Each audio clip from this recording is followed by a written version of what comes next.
So let's get started. Hi, this is John Firth.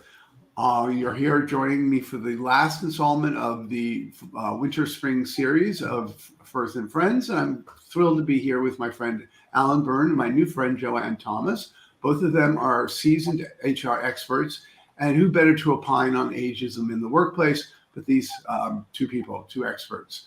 You'll notice the brand up in the upper right-hand corner has changed. It's no longer my corporate brand, John Frederick Firth and Vistage, who I run CEO groups with. It's your third act for professionals over 60.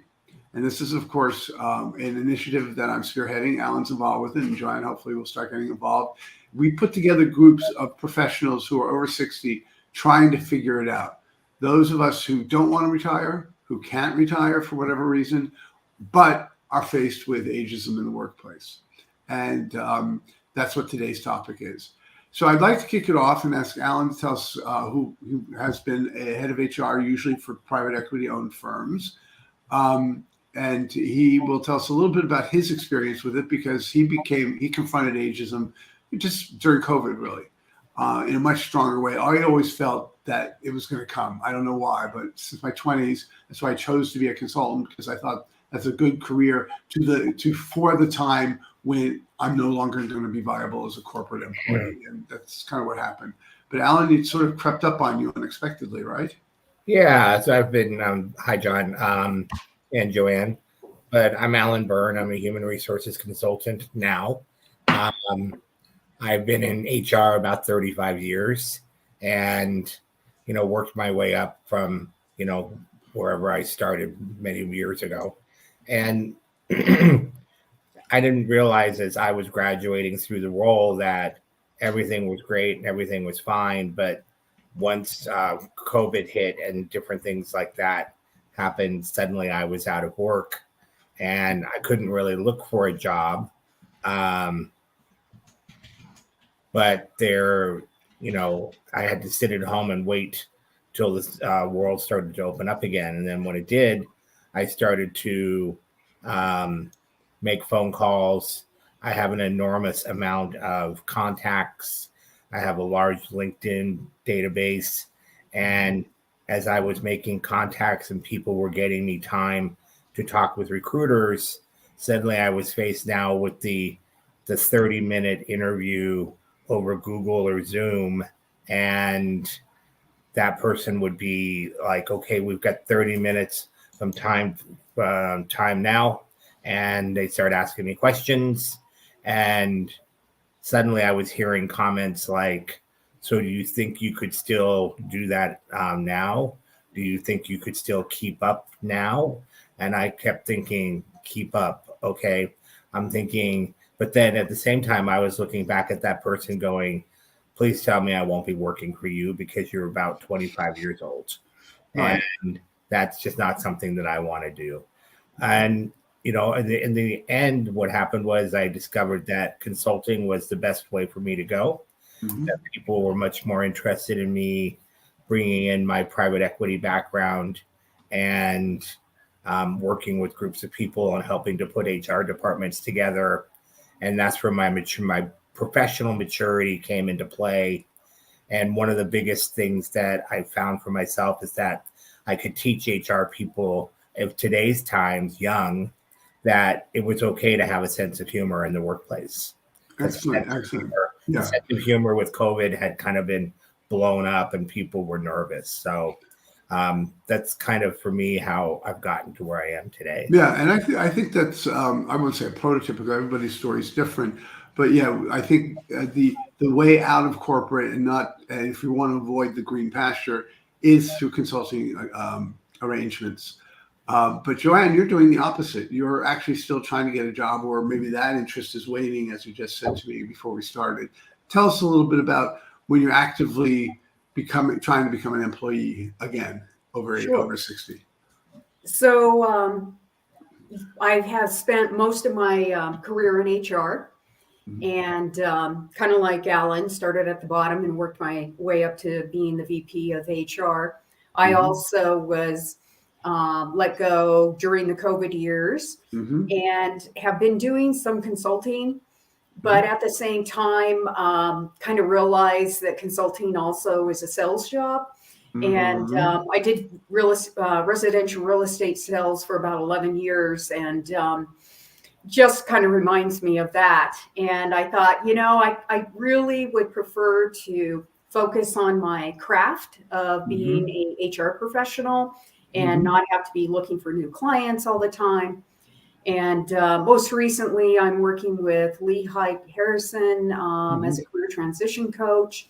And what I'm seeing is a lot of middle-aged to older candidates that are looking for roles. And, my experience has been when I have gotten corporate interviews is typically the recruiters are quite young. Right. And, it's almost kind of like, I know I don't look like you, and I probably don't have a chance. And in most cases, that's true. And, when I do apply for corporate positions, I do look at the leadership. I do look at the employee base. And if they look like a very young startup type company, and I'm thinking, I'm probably not, I probably could help them in a lot of ways because I have done startup. But at the same time, I'm thinking, nope, culturally, I probably do not fit with them. And so I tend to not apply for those types of positions. Yeah, it's interesting you bring up the topic of culture, because I wanted to talk about organizational behaviors, and culture is really the beginning and end all of organizational behavior, because your code of values, your culture determines how things are going to get done. Most companies, and they even have it explicitly, if you look at code of values, it's usually number one is teamwork. Which implies subsuming the individual in favor of the team, although some companies will then add on self-initiative. But the fact is that organizations live and breathe as a whole if everyone quasi-toes the line. Now, we know what that means. We know that sometimes you have to turn a blind eye to something that you don't agree with. Well, I think what happens in your 50s, especially, is you begin to realize that towing that line is no longer fulfilling, even if the paycheck is great. And you find it increasingly difficult because you're really experienced and you see things that you just cannot not say.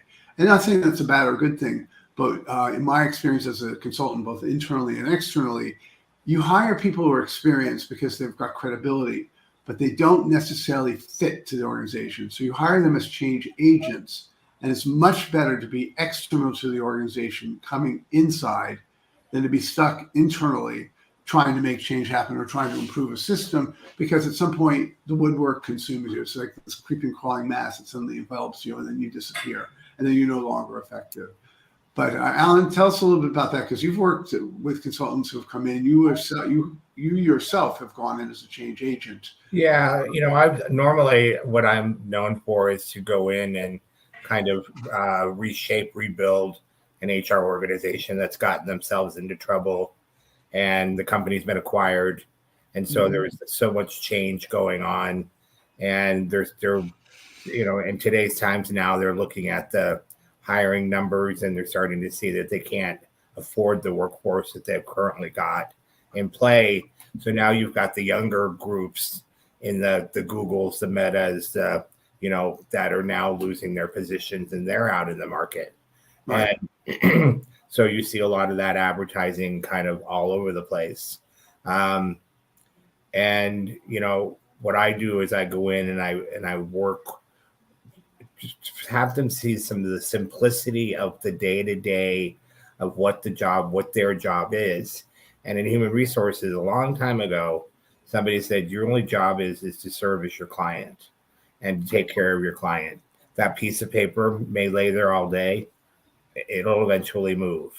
And so I've worked for some terrific companies where service came first. And so it just got built into your bloodstream. And so now when I go out there, or I'm working with a group, or I'm coaching somebody, I'm like, think about the person in front of you. What's the impact you're having? And, what do you want them to walk away with? And right. I think that's a critical piece. But as I said before, John, and I know I'm probably talking too much, but this involvement of the larger companies laying off these 190,000 people. And then you have the group that was laid off before, that's the older group.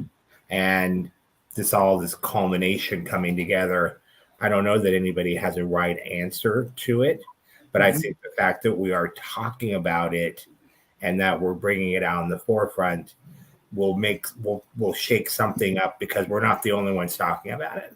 Yeah. No. And by the way, we've talked about this.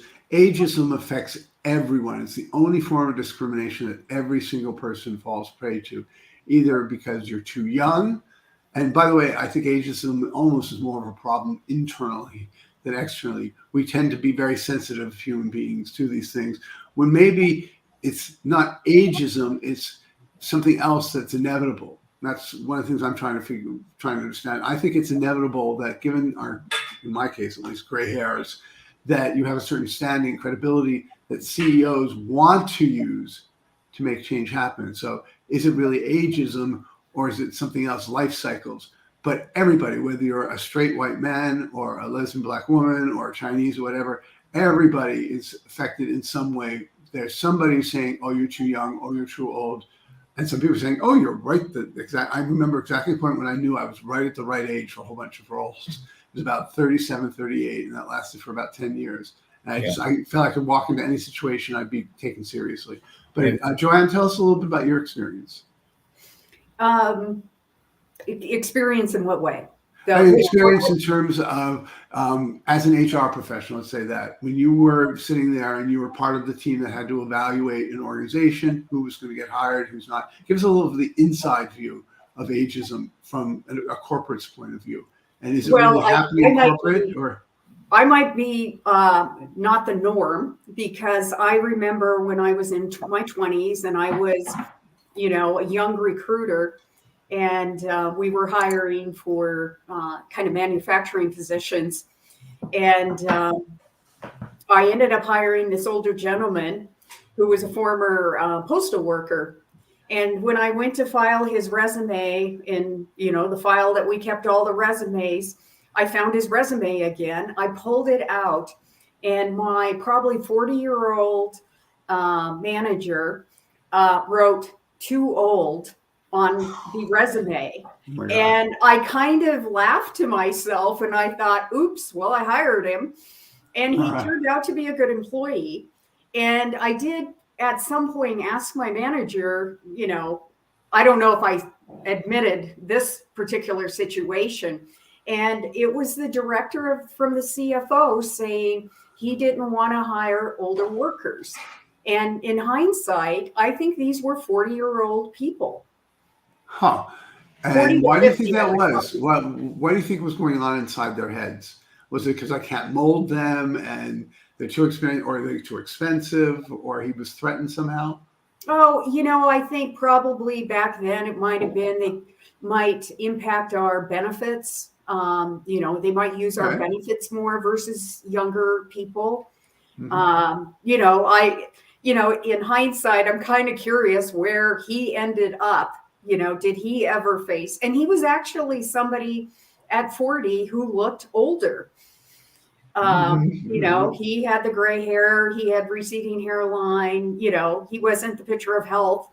And he looked like I wonder if that's what the person very clumsily was expressing, is I don't know if he's really as performance oriented as a younger person. Because when you're starting out, and most of us don't have a lot of money when we're in our 20s, and we get highly motivated to start climbing the corporate ladder if we choose that route. And a lot of times it's just simply paying the bills that'll keep us going. And the fact that we'll get promotions at key times, and if we're good, it'll keep going. But that's interesting that somebody will just look at a person or make a decision based on their looks. Do you think that's what happened? He just looked and said he was just not, I can't see the performance there? I think it was based on a resume, but I was. For this one individual, but he must have had some, thought process that we weren't supposed to hire older people. Mm-hmm. Alan, how is that covered by employment law, that sort of thing? Did he just break the law by saying too old on writing it on the resume? Well, that was in class 1A when way back when it's like, don't write any comments on a resume at all. Right. Except the fact of the matter is now most of them are electronic. So as you said earlier about talking about the electronic age, but I wanted to make a point from the younger side, this new group, John, that we're starting of the over 60s. And there's another gentleman in the group who's not over 60. He's younger. And he was listening to us older guys talk a couple of weeks ago. And he was told that he didn't have to stay on the call anymore because we were going to talk about other things. And he said, do you mind if I stay on the call? Because he said, I get so inspired listening to you guys talk about the wealth of experience that you have and what you bring to the party, and that you bring it with such kindness and joy. And I kept thinking, oh, wow, I guess we do. So I think I wanted to make that point. I think there is very much a role for us, and it is more of a coaching, mentoring role. But we have a comment from Michelle Bushneff. I'll summarize it. That we have to, as older professionals, be open to working with and for young leaders. And she's glad that we mentioned that. Some of the most blatant ageism she has faced has been from leaders in my age bracket. I'm assuming that means our age bracket. Let's talk about then the other form of ageism, which is you're too young to be doing this, or you have to show some gray hair, or you have to show some war wounds before I can take you seriously. JoAnn, I see you're nodding your head. You probably have something to say about that. Well, when I was in real estate, we talked about getting your nose bloodied. As far as as part of sales experience, you got to go through the hard knocks in order to, gain that experience. And I think we all learn from our mistakes and our failures, and that's how we grow if we're allowed to have mistakes. But as a younger person, I've definitely felt that in my younger years as an HR person. When you're young, we're trying to prove ourselves. We want to work hard and show that we are a good employee, that we're promotable. And probably my experience back in the 80s and 90s probably isn't that much different than what's happening to people today, is that in some companies, because workers don't leave, there's, specific people enjoy their job so much that, there isn't that, mid to senior level attrition that allows the younger worker to move up. Right. And, that happened to me. And so I ended up. That happened to me too, as a matter of fact. Yeah. Yeah. And every couple of years, I was job hunting to get that next increase in pay, next increase in experience. And I think that's, people talk about, younger people job hunting. I thought, well, that hasn't changed. We're all striving. We all want to do better in our lives. And sometimes you do have to leave companies because those opportunities aren't there. Yeah. Thank God for executive recruiters. All I can say is I've been saved. My career has been saved by one or two of them. And as a matter of fact, the other member of this group, Your Third Act group that Alan and I are referring to, he's an executive recruiter. And thank God they exist, because that's sort of the valve that you can turn on if you have experience in what have you, but you're not finished and the organization you're at has a glass ceiling. That happened to me at Accenture. They happened to have a lot of new partners, a lot of new project managers, but turning project managers into partner was difficult because there was a limited number of partnerships that at that point Accenture had open. So you had thousands of project managers waiting to get promoted, taking the courses, getting the experience, and not getting promoted because you had maybe 100 partnerships open. So a lot of us left Accenture. There was big bloodletting because that's, glass ceilings there, and we saw it. And it was just because of the position we were at that point in our career. So as a white male, you have faced a glass ceiling? Glass ceiling in the sense that I was at the wrong place at the wrong time. You're right about, it's interesting you say that as a white male, now a white gay male. So I am part, like Alan, I'm part of a minority already. I unfortunately come across, that's it. So I don't, a lot of people don't think of me as being gay. I mean, they don't, it's not like they're surprised when they find out. But, you know, I live in Brooklyn, which is sort of, I say, the anti-discrimination. I'm not Black or Latino or a woman, and I come across as the white establishment male. And you'd be surprised, actually, some of the things that happen to me because of that, like coffee being thrown at me in the subway by a colored person. I don't know what was going on. I was wearing my Wall Street outfit, my suit, and I don't know, it was pissed off or somebody threw his coffee at me. So you do get that too. But I think white men are, in fact, I think that's a lot of what's happening with our MAGA people, is suddenly white people are feeling major discrimination. But again, ageism affects everyone. At some point, you're just no longer fit. White men can hold on. We see Rupert Murdoch, who should have let go years ago. He's about to destroy his entire company. He should have let go. Sumner Redstone should have let go. So there is a natural biological thing that happens, and that happens to white men just as it does to Black women, to Chinese women. You know, we all age. There is a couple of interesting facts, though, that I want to throw out there. One is, and I've showed you this, so I'm not going to pose the question, is studies have shown that as we get older, we get more productive, not less. So 50, we're more productive than we were in our 40s and 30s. 60, we're even more productive. And we hit our productivity height in our 70s.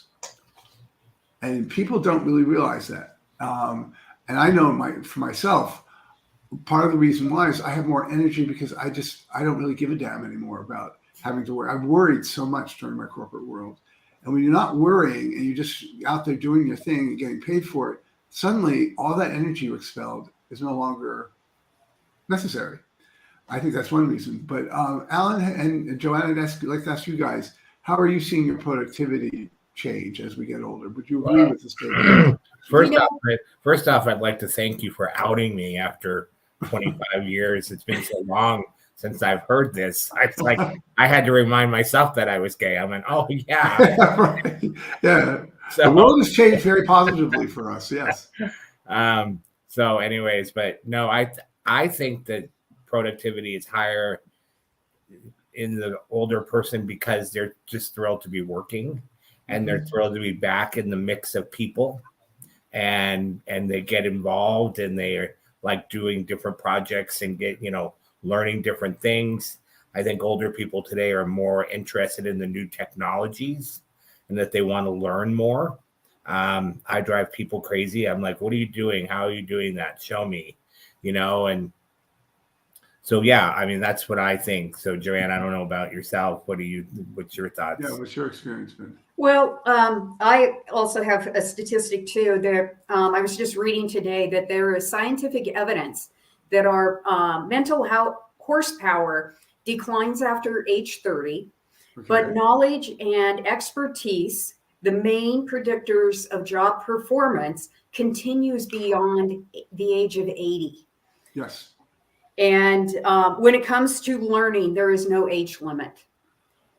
I think the biggest driver is your desire to continue to learn. And I think people who aren't engaged in something or a purpose or something that challenges their mind, learning a new language, I'm learning Procreate, new artist software. If you are constantly learning and keeping your mind active, in addition to keeping up with HR laws and trends and things like that, I mean, it truly does keep you young, because you're up to date on what is going on in the world. I read the news around the world every morning and fully informed, and that that keeps me I guess in touch with what's going on with the world. I'm definitely more informed about the world now than I was even 10 years ago. Much more informed. I think there's in corporate life. So what you're pointing to is one of my, it's more than a belief. It's really a realism, is people get hired when they're young because they've got lots of energy. And you give them tasks that require a lot of energy. Like in real estate cold calling. What do? You give the 22-year-old the cold calling because one, everybody hates it and they don't know that they're going to hate it until they do it. Exactly. But it develops certain skills, but it requires a lot of energy. I mean, constantly doing this and being on top of your form. That energy slowly gives way to wisdom, experience, knowledge, and so forth. So that with less energy, we're able to do a lot more because we can tell the difference between quality, important, value-added work and dumbass stuff that every corporation has to do that slowly but surely computers are taking over. And that is, of course, in theory, what would make our value go up. But Alan, I'd like to ask you about technology. How do you feel in a world that's becoming increasingly technological? You say that you're interested and we think we're learning, but I find there are times with my younger clients that I'm all thumbs when it comes to technology. And I'm always embarrassed. I came into the technology world out of banking. In banking, they didn't have any computers. And funny enough, Michelle Bushneff, who's on this call today, Michelle was with the company that I went to work for at Broderbund. And so suddenly I had to start using a computer, which today it's like I don't know how to operate without one. And I've had to learn all kinds of different softwares, being able to develop anything from Excel presentations to PowerPoint to just newer things that are coming out. And I think it's absolutely necessary. And that even people that are sitting at home right now looking for jobs, and they should get online and check out some new softwares because you can usually get free copies for a while. And, and just be prepared for what may be next for you because you don't know what that is. And I don't think anybody can predict what that is. Well, in Silicon Valley, they call it's sort of like fashion. It's somebody somewhere gets this idea and it takes root for whatever reason. It's like Devil Wears Prada, if you remember that. That's the part when she's talking about her, I forget what color sweater. And she said, you don't know this, but 40,000 people determined that that's the color you'll be wearing at this spring. It's sort of like somewhere in Silicon Valley, the decision's made that this is going to be the next big thing. What I find difficult is when I'm under stress. Now today, preparing for this, we had no technological glitches, but I've had some major technological glitches. And at some point I wig out. It triggers me really badly. JoAnn, what's been your experience in terms of having to suddenly be functional with some technology that may not go so well, or where you're the only one who's been asked to deal with it and you find yourself hamstrung? Have you ever found that and some of your younger colleagues are telling you what to do? Well, so when I was in HR, and then I took a side detour into selling residential real estate with my husband at the time. And so I had the corporate technology experience. And when I went into real estate, nobody knew anything about computers. And I had the most knowledge.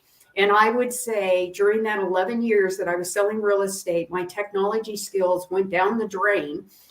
Basically stopped because I wasn't getting that stimulus that a corporation provides. And then, going back into the corporate world, there's, so many more opportunities. They're trying new softwares and things like that. And I worked with I accepted a job at a company and it didn't work out. But when I started at that company, all I could think of, and I had already been, a VP of HR and using lots of different softwares, but starting in a new company with their new softwares, all I could think of was there's too many platforms, there's too many logins, there's too many ways to communicate. And that part, I think, was frustrating to me until you kind of get into the groove and you see, and some of this information is old. So, you're trying to weed through what's new and relevant. But if you think about, and I'm probably going to miss a lot of communication tools, but I mean, you have your cell phone, you have your email, you have Slack, you have Teams, then you have your internet and blah, blah, blah. It's kind of like there isn't one point of communication that you can reference. It's kind of like, where did I see that message or that information somebody shared with me? And that is probably the one thing that I have found to be challenging. But again, once you understand how the corporation works and, they're going to share certain information in teams, that then that's where you go to find that information. It's interesting you say that, and this may not be exactly what you meant, but what takes me aback and says you are getting older is I have 3 browsers. Not all of them work as well as the other one for certain sites and so forth. And when I'm on a call with a client and I'm suddenly trying to get the Zoom to work and I'm on the wrong browser and so forth, I just get totally flustered. And it actually exhausts me. Nothing exhausts me more than to sit with 3 browsers open, trying to remember how each one of them works, what I'm trying to find. Whereas younger people, it's like typing. They just type in, they've got all the technology and they know where to go, and it's so fast. I am slowing down when it comes to just using technology. I'm getting more and more frustrated because it's gotten so complex. That's, I'd say, the one time when I really feel like I'm getting old is when I'm trying to do something with technology and it's just gotten overcomplicated. Well, the other thing that's missing, the other missing link too, is you don't have an IT department. Right. Consultant. And that would be your calling up and, and they could probably answer a couple of quick questions about each of the 100%. browsers and you would be good to go, but you don't have that resource. Right, 100%. That's one of the biggest issues for being independent. Unless you're willing to pay for a good IT desk, and that can cost anywhere from $500 to $2,000 a month, depending on how much you need them and what they do for you. So, are we saying that the younger generation is more apt to just pick it up quicker in the workforce? And well, they grew up with it. So for them, it's more hardwired into their brain. Right. It's like when I have an HP calculator. When we were at that age in our 20s and 30s when the calculator started to become technology everybody used, we no longer had to use slide rules. But a lot of old people didn't know how to do the calculator. They were so used to using other methodologies that it was an abacus. You go into Chinese stores in Chinatown or in New York, everybody used the abacus, even when there were calculators available. So we grew up with TV, with calculators. We did not grow up with the internet and with digital technology. And I find, my nieces and nephews, they're just like, they pick anything up and within a second or two, they've sort of got it and they figured it all out. I just don't think our brains were trained that way, literally. Well, if you think about when we grew up with technology, because we did too, but right. The beginning of our education was, I think mine was in college. And, you had to put a floppy in and another floppy in for computer work. And we have gone through, good God, DOS. And now everything is Windows. And I think there are just similar things that work the same way across multiple platforms. And it's just a matter of learning those things. The other thing was a friend of mine bought a PC magazine, Microsoft, and I was reading through it and it had all these little tips and tricks and, how to, use the software better. And I was like, oh my gosh, this is a place that you can get quick pieces of information. This was probably before the whole Google thing. Mm-hmm. And you could learn more about the behind the scenes type of things that just opening up a software aren't evident. Right. What about you, Alan? By the way, there's a comment from Alan Wasserman: digital pioneer versus a digital native. That's a good way of looking at it. Or cassettes. We all grew up in the world of cassettes, which on one hand I miss terribly because I used to be a composer and all my stuff is on cassettes and I've never tried to turn it digitally. But cassettes, remember how they sometimes get caught by the machine and suddenly you get this unraveling of the cassette? That's never happened. Right, exactly. Compact discs eliminated that problem. Yeah, actually, Alan, I'd love to know your thoughts. If we think of us as digital pioneers, because that's what we were, and digital natives. Is that causing any headaches for you, where you find you're just not as fast as the younger people? Well, I honestly have always been technically challenged. So Okay. but what I am very good at is resourcing how I'm going to solve my issue.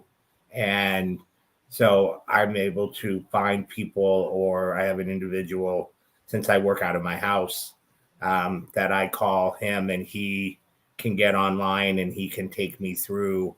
And he knows that the first thing is not to fix it, but it's almost like I'm in class.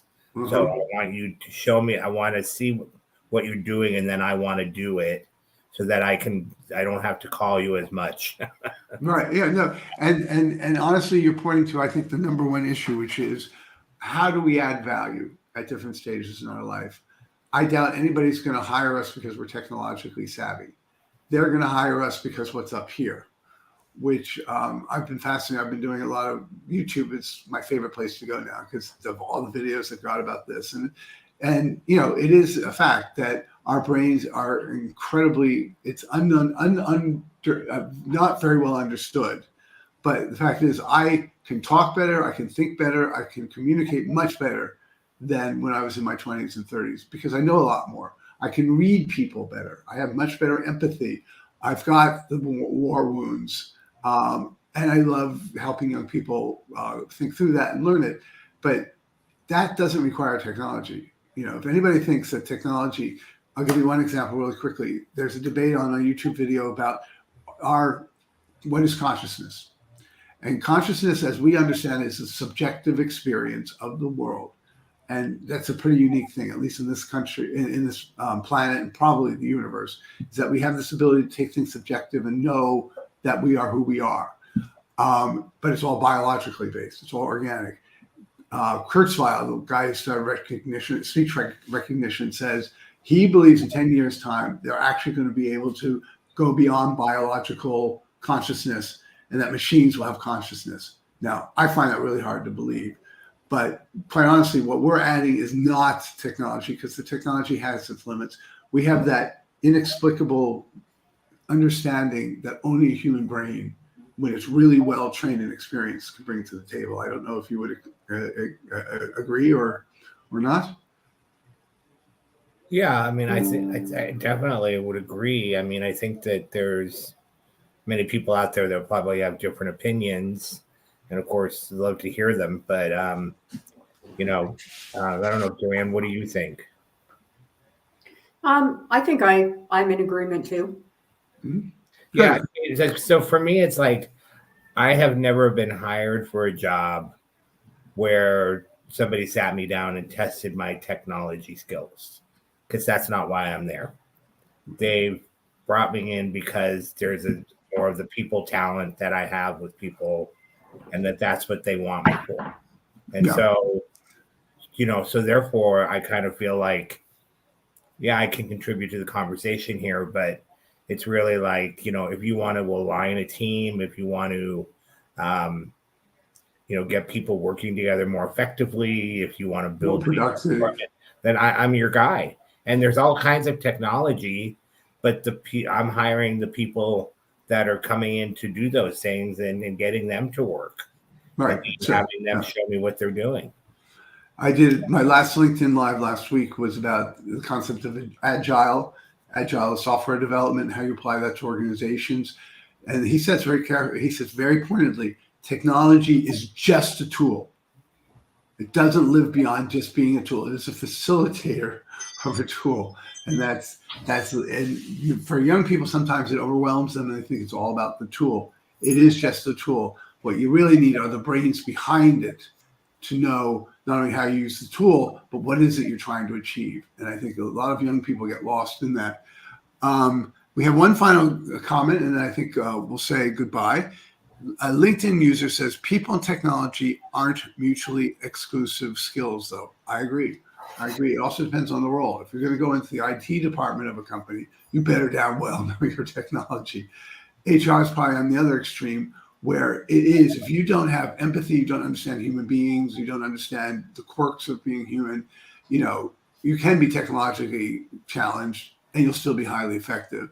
And every function in an organization has a slightly different need for technology, and that determines how skilled you should be. But yes, people and technology aren't mutually exclusive.